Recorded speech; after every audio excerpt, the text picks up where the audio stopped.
Shavua Tov, Nissim Mizrahi raconte qu'il a toujours voulu garder le Shabbat, se comporter comme un bon juif, mais malheureusement, lorsqu'il était en Californie dans les années 70, à chaque fois qu'il avait un travail, il devait travailler le Shabbat.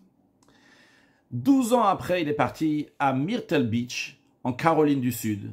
Et là-bas, il a reçu un travail. Il devait travailler dans un magasin, une grande chaîne de sport nautique qui vendait des choses pour les gens qui vont à la mer. C'est un endroit qui a plein de touristes. Et le moment où on travaille le plus, on gagne le plus d'argent, c'est le Shabbat. Évidemment, c'était impossible de faire le Shabbat. Comme ça, les années sont passées. Et en 1991, c'était un jeudi après-midi, il n'en pouvait plus. Il voulait absolument faire Shabbat. Entre parenthèses, je trouve ça extraordinaire qu'un juif, que pendant des années, il n'a pas pu faire Shabbat, il a encore envie de faire Shabbat, c'est extraordinaire, parce qu'en général, lorsque quelqu'un, une fois il fait pas Shabbat, 2 fois il fait pas Shabbat, après le temps, il s'habitue, bon, dans la conscience, il y a encore un petit quelque chose, mais il s'habitue, ça va, c'est faisable. Lui, vraiment, ça bouillonnait dans lui, il fallait absolument faire le Shabbat, il n'en pouvait plus. Il a appelé le chaliard du rabbi, le Rav Doron Eisenman, il lui a dit, qu'est-ce que je peux faire? Le Rav Doron, il lui a dit, écris au rabbi. Alors il a dit, qu'est-ce que je vais dire au rabbi? Comment je peux écrire au rabbi? Tu peux t'asseoir avec moi, Rav, me dire comment on écrit au rabbi? Le Rav lui a dit avec plaisir. Il l'a mis dans son bureau, et il lui a montré comment écrire. Et il a dit, quand tu finis, tu envoies ici le fax au rabbi. Et en effet, il a envoyé le fax. Le chaliard du rabbi, le Rav Doron Eisenman, lui a dit, sache que le rabbi est extrêmement occupé, ne t'attends pas à une réponse tout de suite, ça peut mettre même 3 mois, 4 mois. Bon, ok, il est reparti travailler jeudi fin d'après-midi. Et la nuit, lorsqu'il dort, il rêve du rabbi. Le rabbi lui parle et lui dit, c'est interdit de travailler pendant Shabbat. Il a sauté de son lit, il ne sait pas quoi faire, quoi penser. Ça arrive vendredi matin, donc après sa nuit, il va au magasin, il n'avait pas la tête pour parler avec les gens. Il pensait à ce rêve, le rabbi lui a dit, il ne faut pas travailler Shabbat. Et il essaye de téléphoner à sa direction, mais juste cette semaine-là, la direction était en vacances, il n'y avait personne avec qui parler. Il a téléphoné au Rav Doron pour lui raconter son rêve. Et il a dit, je dois absolument faire quelque chose. Bon, vers 11h midi, le secrétaire du rabbi, Rav Leibel Groner, téléphone à Rav Doron Eisenman et il lui dit, dis-moi, il y a quelqu'un de Myrtle Beach, Nissim Mizrahi. Est-ce que tu le connais? Il lui dit, oui, je le connais.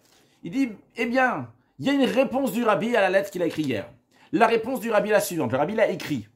Rahman al-Itzlan, que Dieu en préserve, Dieu en préserve. Et le rabbi a souligné le Rahman al-Itzlan, que Dieu en préserve.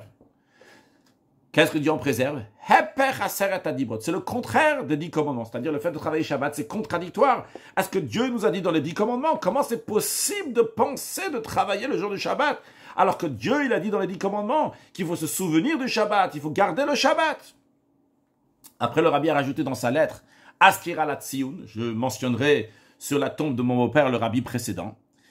Et après que le secrétaire du rabbi l'a transmis la réponse du rabbi, donc Rahman al-Litzan, Hepech Aseret Adibrot, Askira la Tzioun. Après cela, il lui a dit que le rabbi a dit de dire à Nissim Mizrahi qu'il attend sa réponse avant Shabbat. C'est-à-dire que le rabbi, il attend de savoir si Nissim Mizrahi, il va faire Shabbat ou il va pas faire Shabbat. Wow!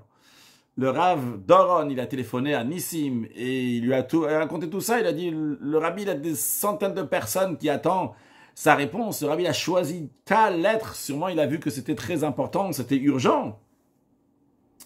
Et voilà la réponse du rabbi.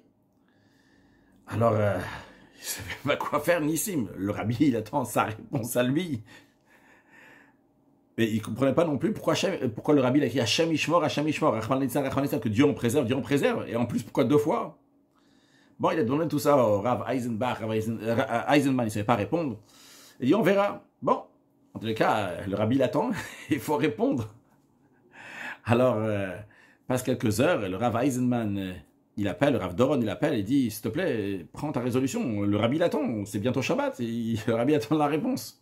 Bon, d'une manière, il a finalement réussi à trouver la secrétaire des propriétaires. Et la secrétaire, il a dit au secrétaire, écoute, là, il faut que tu leur transmettes que je veux pas travailler Shabbat.